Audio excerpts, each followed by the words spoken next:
시편 3편 말씀과 요한복음 18장 예수의 그 재판장을 가지고 다윗의 꿈과 예수의 십자가 그리고 연금술사라는 제목으로 말씀을 나누겠습니다.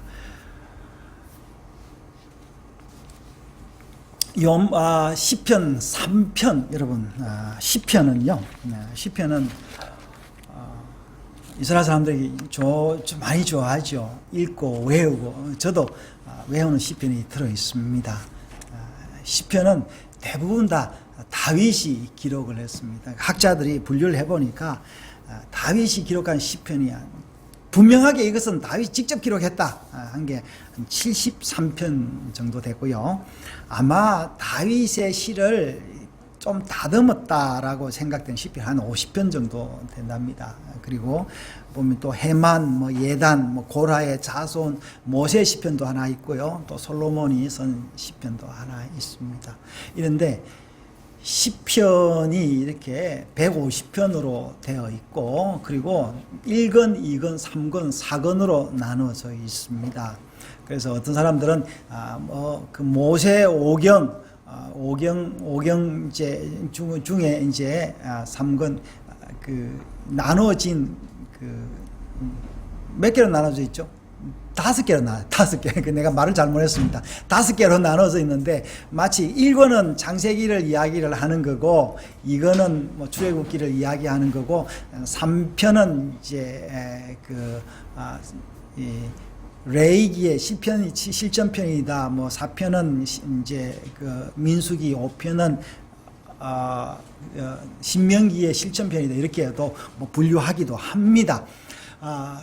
그렇지만 한번 여러분, 우리가 잘 아는 시편 1편, 2편, 3편은 굉장히 중요한 시편인데, 그래서 저도 시편 1편을 굉장히 제가 설교할 때마다 참 많이 인용을 하지요. 참 중요한 시편이요. 복 있는 사람 하면서 이 시작을 하지요.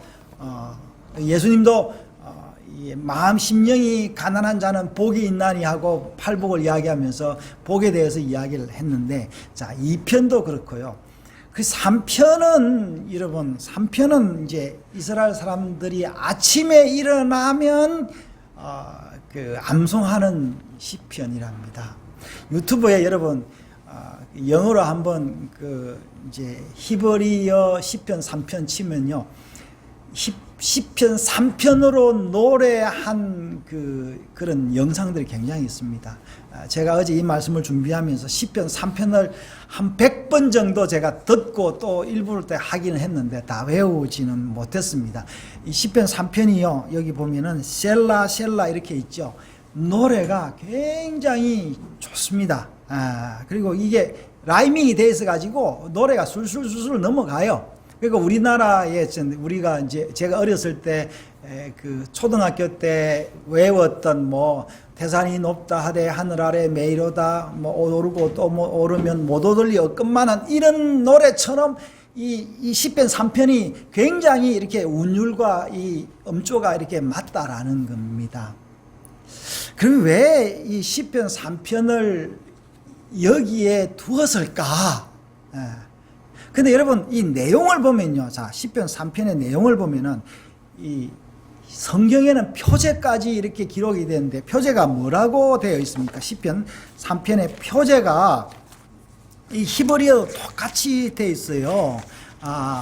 미즈모르 레다빗, 다윗의 시편 이렇게 돼 가지고 있고요. 그리고 여기서도 히브리어도 뭐라고 되어 있냐면은 베바레우 미푼네 압살롬 베네우, 그러니까 압살롬을 피할 때 지은 시다, 그렇게 되어 있습니다. 이거는 역사적인 기록으로 되어 있는데요. 역사의 기록이 뭡니까? 다윗이 자기 아들 압살롬이 반역을 해서 아들이 아버지를 죽이려고 군인들을 데리고 왔을 때 다윗이 피하려고 하면서 시를 지은 시편이 시편 3편이라는 거예요. 제가 보니까 작년 3월 3일에 정확하게 또 제가 이게 유튜브에 올린 거 보니까 3월 3일 날 제가 설교를 했더라고요. 보니까 그러니까 벌써 1년 전에 한 설교를 제가 다시 이제 설교를 하게 되는데 조금 더 빛이 더 들어와서 좀 더 밝은 설교를 제가 하려고 그럽니다.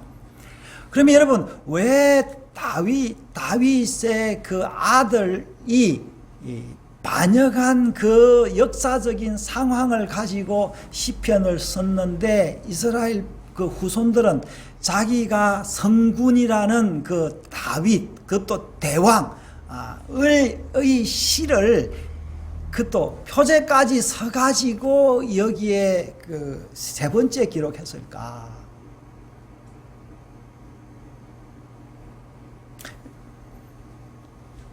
글쎄요, 유대인들은 이 시편이 왜 중요한지 저는 잘 모를 것 같아요. 그러니까 이 사람들은, 제가 어떤 목사님한테 이제 이 시편에 대해서 좀 말씀해 주십시오 하는데, 그 목사님께서 저에게 아주 알뜰히해서 이렇게 보내왔는데, 보니까 구원과 구속사적인 그 이제 메시지는 이제 없더라고요. 그러니까 지금 유대인들이 이 시편을 외우고 있지만, 그 자기의 그 다윗이 오늘 이야기한 것처럼 뭡니까?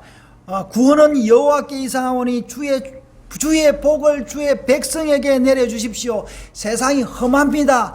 우리가 이 험한 세상에서 하나님이 지켜주셔야 됩니다. 오늘 말씀대로 뭡니까? 원수들이 뭡니까? 이게 우리를 애워싸고 천만인이 우리를 이래 애워싸 있습니다. 오늘날 같으면 이 코로나 바이러스가 우리를 엄습하려고 하고 있습니다. 우리를 지켜주십시오. 이렇게 기도를 할 수 있는 그 시편이라고 할 수 있습니다. 그건 좋죠. 그러나 여러분, 그것만을 가지고 시편이 이게 세 번째에 올라왔다라는 것은 좀 이상하지 않습니까? 그렇죠? 예. 여기에는 뭔가 메시지가 있다라는 거예요. 그리고 다윗은 이 메시지를, 이 시편을 잘 써서 라이밍이 잘 되도록 해서 노래가 잘 불리도록 다듬어 가지고 시알라라는 말이 지금 두 번 나오죠. 그러면서 이게 뒤에 소위 말해서 얼씨구나 하고 노래까지 지어 가지고, 왜 자기가 그 자식을 잘못 키워서 나라를 잘못 다스려서 이게 아들한테 쫓겨서 도망가면서 이 시를 쓴 거를 내나왔을까요? 여러분, 다윗은요 굉장한 그 하나님의 사람인데, 여기서 나옵니다. 뭐냐면 다윗은 자기가 낮아짐을 통해서, 자기가 부서짐을 통해서 여호와 하나님을 높이고 싶었던 거예요. 그러면 이 내용이 왜 그러면 여호와 하나님을 높일 수 있었느냐? 그러면 여러분, 참 중요한 건 뭐냐면, 여러분, 우리가 생각하기에는 하나님의 뜻과 구원의 은혜가 내가 먹고 배부르고 그 편안할 때 하나님의 은혜가 나타나는 게 아니다라는 걸 우리가 알 수 있습니다. 이제 내일 우리 주연이가 군대를 가는데, 군대야말로 하나님의 구원의 체험을 할 수 있는 곳입니다. 그래서 제가 군대 생활을 하면서 예수를 믿었던 것처럼 아마 우리 주연이에게도 아마 그런 날이 오기를 제가 기도합니다. 다윗은 자기 아들이 죽이려고 하는 그 순간에 뭐를 봤냐니까 구원자를 봤다는 거예요. 자, 다윗의 한번 삶을 이렇게 간략히 한번 보겠습니다. 여러분, 다윗은 목동이었습니다. 여러 가지 기록으로 봤을 때는 목동이었는데 별로 집안에서 쳐주지도 않았습니다.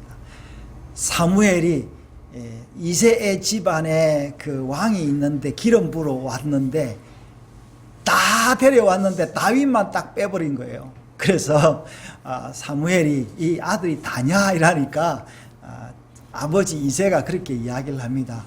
이 아이들이 다는 아니고 하나 조금 키도 작고 조금 특별한 좀 말썽꾸러기가 하나 있는데 밖에서 양을 치고 있습니다. 걔 데리고 올까요? 그러니까 그러니까 사무엘이 이야기하죠. 데리고 와라 해서 사무엘이 딱 데리고 왔는데 보니까 사무엘이 딱 보니까 눈망울이 똘방똘방하고 키는 작고 그냥 이 피부는 타가지고 깜짝잡한 거예요. 우리 집에 누구같이 눈은 동그랑하고 예.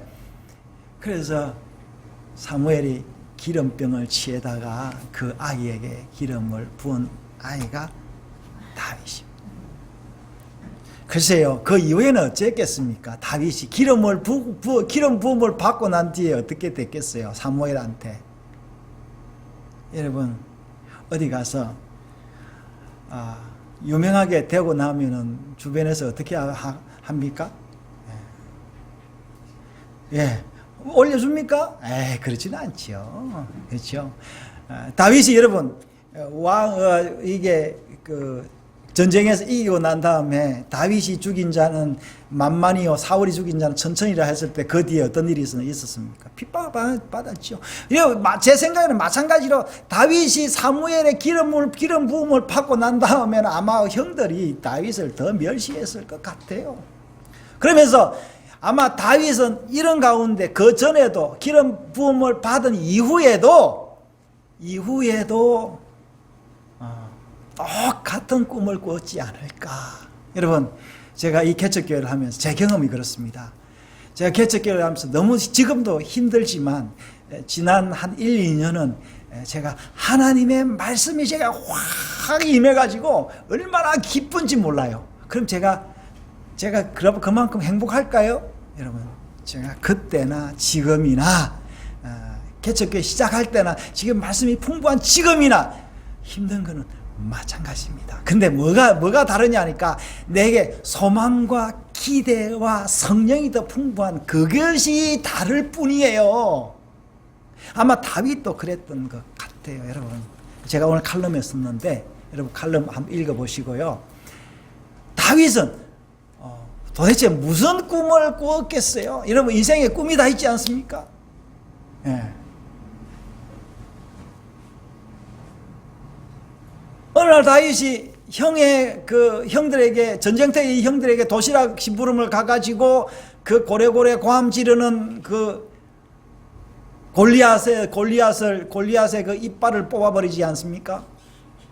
그리고 그가 가지고 있던 칼을 가지고 목을 베어버리죠. 그러고 난 다음에 장군으로 등극을 합니다. 그래서 과연 다윗은 거기서 무슨 생각을 했겠습니까? 와, 내가 이제 출세했네. 나 금메달 먹어서 아빠 이런 생각을 했을까요?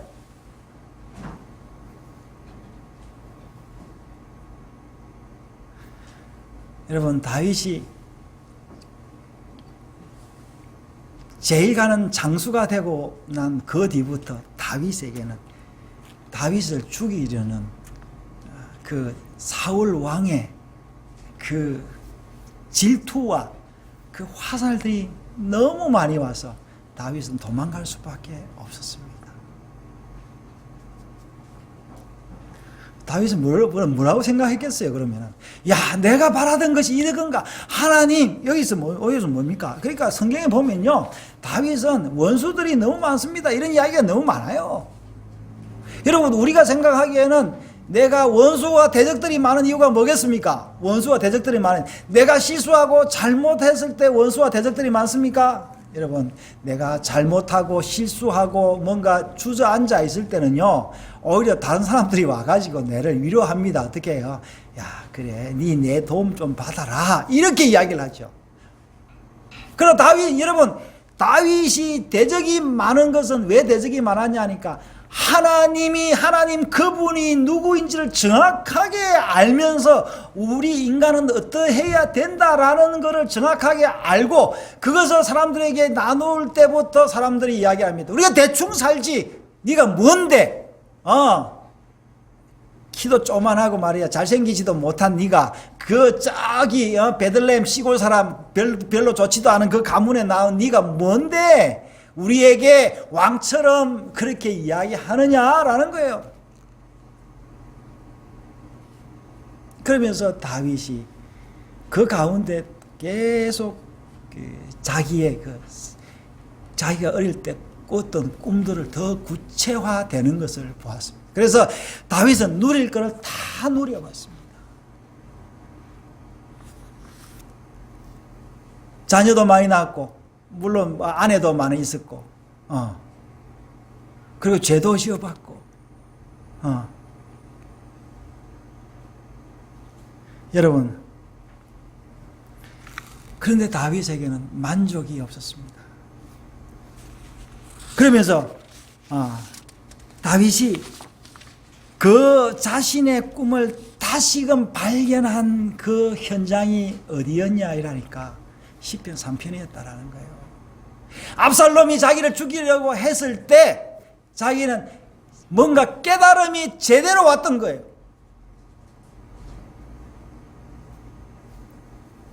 왜 그랬을까요? 무슨 깨달음이 왔을까요? 다윗은 그걸 보았던 거예요. 그래, 주께서 내 씨를 통하여 구세주가 올 것인데 그 구세주 역시도 아들이 나를 죽이려고 하듯이 이 세상의 구세주, 자기 땅에 오매 자기 백성들이 영접하지 않고 그를 죽일 것이다라는 것을 다윗은 알았던 것입니다. 자, 다시 이제 요한복음 18장으로 가겠습니다. 여러분, 우리 요한복음 18장 읽었는데요. 예수는 아무 죄가 없습니다. 사람들에게 만족을 심어주지는 못했던 거예요. 이스라엘 백성들이 바라던 그런 그 구세주가 아니었던 거예요. 메시아가 아니었던 거예요. 로마 사람들의 그 쇠사슬로부터 구원해줄 그런 메시아가 아니라 하나님이 그 영원한 죄에서 구원해줄 그 메시아인데, 사람들은 그 영적인 메시아를 기다렸던 게 아니고 정치적이고 그 물욕적인 메시아를 기다렸는데 그 사람이 못된 겁니다.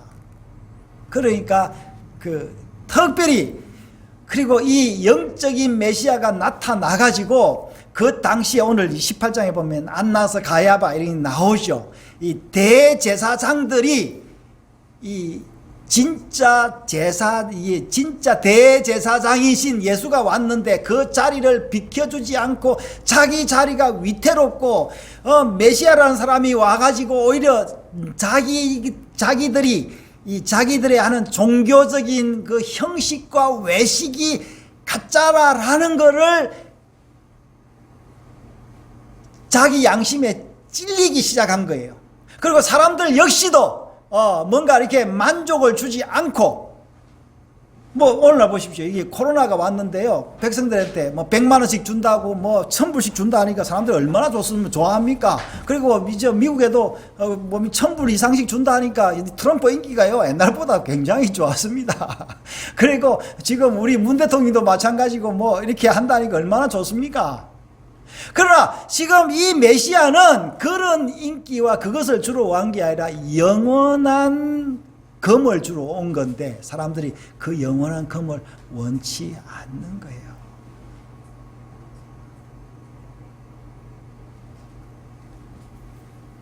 그러나 여러분, 오늘 시편 3편에 다윗은 아들로부터 죽을 뻔했지만 하나님은 다윗을 구원해 줬습니다. 그래서 오늘 이게 히브리를 보면 참 재미있습니다. 마지막 8절에 여기는 구원은 여호와께 있사오니 그렇게 이야기했죠. 그러니까 이 말이 어떻게 시작이 되냐면요, 라 아도나이 하 예수아, 아도나이에게 예수아가 있다. 구원. 여러분, 예수란 말은요, 히브리 사람들은 히브리 말로 예수아입니다. 예수아, 구원자예요. 그러니까 여호수아, 예수와 같은 말인데, 우리는 예수와 지저스, 예수님과 그 여호수아를 구분해서 이야기하는데 같은 겁니다. 그러면서 뭐랬어요? 그러면서 주의 복을 주의 백성에게 내리소서, 그렇게 이야기했습니다. 그러니까 다윗은 목숨을 건짐을 받아서 하나님께 줬는데, 오늘 뭡니까? 그러나 다윗의 그 후손으로 올 메시아는 오히려 뭐예요? 오늘 저기 말씀해 보니까 시편 요한복음 보니까 18장 31절 빌라도가 이르되 너희가 그를 데려다가 너희 법대로 재판하라. 유대인들이 이르되 우리에게는 사람을 죽이는 권한이 없나이다 하니 이는 예수께서 자기가 어떠한 죽음으로 죽을 것을 가리켜 하신 말씀을 응하게 하리 함이라 했는데, 그 예수님께서 십자가에서 죽는 죽음, 그러니까 유대인들은 이 예수를 죽일 수 있습니다. 죽일 수는, 왜냐하면 암살도 할 수가 있는데, 그래 하나님의 오묘한 그 방법은 뭐냐, 암살이나 이런 방법으로 죽이는 것이 아니라 공개적으로 십자가형을 해서 십자가에 못을 박아 죽이는 것, 그리고 가장 잔인하게 죽이는 그 방법이 하나님의 뜻이었습니다. 그리고 이 다윗에게 뭡니까? 다윗에게 복을 주는데 어떤 복을 주느냐니까, 아들에게 이 아들의 칼날을 피해서 도망을 가면서 하나님께서 너 아들에게 그 아들을 사랑하고 그 아들을 용서하는 그 마음을 누구에게 줬다고요? 다윗에게 준 겁니다. 그래서 이 나중에 이 다윗의 그 부하들이 압살롬이 죽은 이야기를 다윗에게 가지고 옵니다. 그러면서 다윗이 다시 왕궁으로 돌아와서 다윗이 자기를 죽이려는 압살롬이 죽었다라는 이야기를 듣고 기뻐하지 않고 내 자식이 죽었으니까 슬퍼하니까 그 부하들이 뭐라고 이야기하냐면, 왕이여, 오늘 우리가 전쟁에서 이겼는데 왕이 기뻐하지 않는 이유가 뭡니까? 라고 이야기를 했는데, 오늘 18장 요한복음 18장에서는 뭡니까? 예수께서 십자가 죽음을 당할 것을 미리 아시고 그 과정을 담담히 하나하나 진행해 가는 이야기입니다. 그러면서 다윗이 이야기했던 것은 구원은 여호와께 있는데, 요한복음 18장에는 예수께서 메시아가 십자가에서 죽을 그것을 미리 이야기를 하시고 담담히 내가는 것, 마치 다윗의 아들 압살롬이 군사를 끌고 이 아버지를 죽이려고 하듯이 이 메시아가 왔는데 자기 백성들과 그 대제사장들과 그리고 심지어 그 이방인의 총독까지도 이 어쩔 수 없이 죽이려고 하는 이 광경을 요한복음 18장에서 이야기를 하고 있는데, 그것이 바로 뭐냐니까 하나님께서 오늘 8절에 이야기했죠. 주의 복을 주의 백성에게 내리소서 그랬는데, 여기도 분명히 히브리어도 참 재밌습니다. 이렇게 바룩이 있는데 이제 바룩테카라면서 당신의 복이 당신에게 있습니다라는 거예요, 여러분. 그래서 복은 예수께서 십자가에서 예수께서 죽어야 그 복이 자식에게 오는 거예요. 여러분, 이 아버지 다윗이 그 자기가 죽이려고 하던 아들을 용서하고 그 아들을 위해서 통곡하는 그 자체가 주의 백성들에게 복이라는 거야. 그러면은 왜 시편 3편은 왜 별로 이렇게 좋지 않은 역사를 가지고 있음에도 불구하고 그 시편의 세 번째 갔느냐 하니까, 이스라엘 백성들이 앞으로 당할 죄와 이 고통들을 다 여호와 하나님께서 그럼에도 불구하고 참으시고 그들을 구원하실 것이다라는 오묘한 그 말씀을 감추어 놨던 게 시편 3편의 이야기입니다. 그래서 제가 믿기로는 시편을 편집한 사람들은 그 오묘한 것을 알았지만, 지금도 그렇고 그 당시에도 그렇고 많은 사람들이 이 말씀을 외우고 기도하고 있지만 진정한 이 구원의 메시지는 알 수가 없었다라는 거예요. 그래서 오늘 지금 박 집사님 오셨는데, 제가 3월 3일 날 제가 이 이 시편을 강의를 했습니다. 유튜브에 내가 올려놓을게요. 했는데 그때 제가 박 집사님이 그때 뇌졸중으로 쓰러져서 여기 샘병원에 갔는데 제가 그 매일 아침에가 시편 3편을 그 일주일인가 열흘인가 정확하게 모르겠습니다. 집사님 며칠 했죠? 한 일주일이 됐습니까? 예, 그 정도 시편 3편만 가지고 계속 내가 암송시키면서 했는데 그때는 제가 그 축복을 저도 다는 알지를 못했습니다. 그런데 제가 그저께 요한복음 18장을 읽으면서 이야, 이 다윗이 꾸었던 그 꿈이 바로 뭐냐? 예수께서 십자가에서 죽고 세상을 구원하는 꿈. 여러분, 부모님의 진정한 부모님의 꿈은 뭐였습니까? 내가 죽고 너희들이 사는 것. 그게 이제 진정한 꿈 아닙니까? 한 알의 밀알이 땅에 떨어져 썩지 않으면 한 알 그대로 있고 썩으면 많은 열매를 맺는 그 축복이 바로 어디에 있다? 시편 3편에 있다라는 겁니다. 사랑하는 여러분, 지금 온 세상에 다 코로나로 사람들이 다 죽어가고 불불 떨고 있습니다. 한 번 죽는 것은 정하신 것이요 그 후에는 심판이 있다고 그랬는데, 여러분, 우리는 이 예수 안에서 심판받지 않습니다. 왜냐니까 죽음이 두렵지 않기 때문에. 죽어도 어떻게 해요? 예수께서 우리를 약속하신 대로 다시 부활시킬 뿐만 아니라 우리가 죽더라도 그 천국에서, 영원한 천국에서 그를 누릴 것이기 때문에 그렇습니다. 여러분, 이 사실을 알았던 글쎄요, 파울로 코넬료라는 그 연금술사를 쓴 그 사람이 이런 이야기를 알았는지 모르겠지만 연금술사라는 그 책은요, 어떻게 되냐면은 그 산티아고라는 그 주인공이 나오는데, 산티아고가 어느 날 꿈을 꿉니다. 피라미드 밑에 금이 있다고. 그래서 그 금을 찾으러 피라미드를 향해서 가면서 이제 많은 경험들이 그 책에 기록이 되어 있습니다. 그래서 거기서 파티마라는 여자도 만나고, 연금술사라는 일반 이 납을 녹여서 화학 제품을 넣어가지고 금을 만드는 연금술을 발견을 해서 금도 만들 수 있는 그런 능력을 갖게 되는데, 그래서 자기는 이 피라미드 밑에 금을 찾으러 갔는데, 그곳에 도착하자마자 이 강도들에 의해서 거의 죽을 뻔합니다. 그래서 죽을 뻔하는데 자기 귀에 죽을 뻔하는 그 목소리가 무슨 목소리였냐? 그 강도들이, 내가 어젯밤 꿈을 꿨는데 그 꿈에서 이 사람이 가지고 있는 금보다 더 많은 금덩이가 그 흐름한 집 밑에 있더라라는 것을 이 산티아고가 듣습니다. 그게 들으면서 산티아고가 뭐라고 이게 다시 생각을 했냐니까, 그 금이 바로 내가 양치던 우리 고향 집에 있는 그 금이구나라는 것을 깨닫고 고향으로 돌아가는 게 연금술사라는 책입니다. 여러분, 우리는 어떤 꿈을 꾸었습니까? 여러분 지금 금을 구하러 가고 있습니까?